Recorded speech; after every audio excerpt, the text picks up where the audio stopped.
Hi, so let's begin this short and simple video.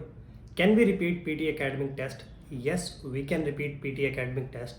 So how many times we can repeat PT academic test? So there is no number, involved in this. You can repeat as many as time you want to repeat your test. The third question, how much gap we should consider before giving this exam? Like we should give after 1 day, 2 days or 5 days? Well, as soon as you give your exam and as soon as you receive your result, you cannot fill your exam within next 24 hours. So you can fill your exam after 24 hours of giving the first exam.